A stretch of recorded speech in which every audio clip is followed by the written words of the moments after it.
করে দিতে পারে নাই। সব সম্পদ লাগিয়ে তোমরা কোনোদিন কষ্টে থাকবে না, তুমি আর তোমার সন্তান। আমি জীবনে যতদিন বেঁচে আছি তোমাদের জন্য কিছু করে আসলাম, তোমরা কষ্ট করবা না। মানুষের সাথে মানুষের শত্রুতা থাকতে পারে, তবু কি এভাবে নির্মমভাবে কাউকে কেউ হত্যা করতে পারে? সোহাগের সাথে যেটা হয়েছে এটা অন্যায় হয়েছে। আমাদের এটা বলে স্বাধীন বাংলাদেশ, দেশটাকে বলে স্বাধীন করছে। তো এটা কি স্বাধীন দেশের নমুনা? একটা মানুষকে তার দোকানের জন্য, তাকে চাঁদা দেওয়ার জন্য, তাকে জুলুম করে তাকে হত্যা করা হয়েছে।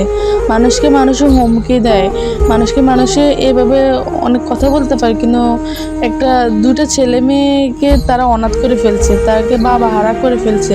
এটা কি আমাদের স্বাধীন দেশ? এটার বিচার যদি তারা কঠিনভাবে না নেওয়া হয়, তাহলে মনে হবে যে আমাদের দেশে কোনো আইন বলতে কিছুই নেই। কেননা মানুষ একজনকে দেখে আরেকজনে মানে আগ্রহ জেগে যে আজকে এটার বিচার হয়নি। আচ্ছা, আমাদের দেশে কত নারী নির্যাতন হচ্ছে, কই কাউকে কি এখনো সঠিকভাবে কি কাউকে ওরকমভাবে কি শাস্তি দেওয়া হয়েছে? যদি আমাদের দেশে ওরকমভাবে শাস্তি দেওয়া হতো, তাহলে কোনো মায়ের ঘরে মেয়ে নির্যাতন হতো না। কিন্তু আমার সোহাগের প্রতি এটা অন্যায় করা হয়েছে।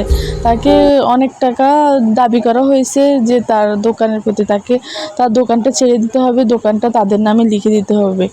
আমাদের স্বাধীন দেশে যদি এরকম হয়, বলছে যে শেখ হাসিনা যখন ছিল তখন আমাদের দেশে এরকমভাবে জুলুম করা হয়েছে, তো ওকে তো আমরা দেশ থেকে তাড়িয়ে দেওয়া হয়েছে, তাহলে কেন এখনও মানুষের হুমকি ধমকির নিচে পড়ে থাকে?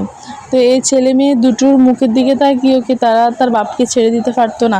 তার একটা পা ভেঙে দিত, তার একটা হাত ভেঙে দিত, তাকে কেন কেন এরকম নির্মমভাবে হত্যা করা হয়েছে?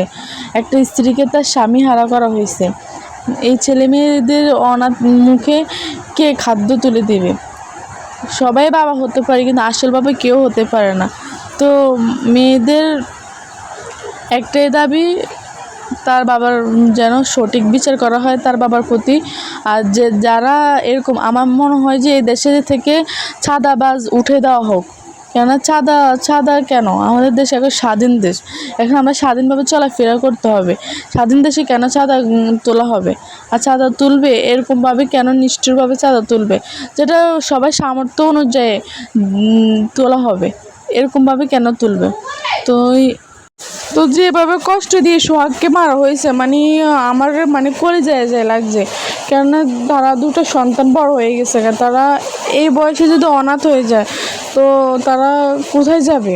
তো আমাদের দেশের আইনকে বলতেছি যে আপনারা সুস্থভাবে বিচার করুন। আমাদের দেশেও এখনও অনেক কোনায় কোনায় এখনও অন্যায় হইতেছে, যেটা দেখা যাচ্ছে সেটা দেখা যাচ্ছে। যেখানে অন্যায় হইতেছে ওখানে আমরা এখনও কেউ পোষাই যাইতেছি না, কেননা অনেকের ঘরে এখনও অনেকভাবে মেয়েরা নির্যাতন হচ্ছে। মেয়েদেরকে এখনও আপনারা ওইভাবে স্থান দিতে পারেন নাই। তো আমার ভিডিওটি ভালো লাগে, চ্যানেলটি সাবস্ক্রাইব করে দিবেন।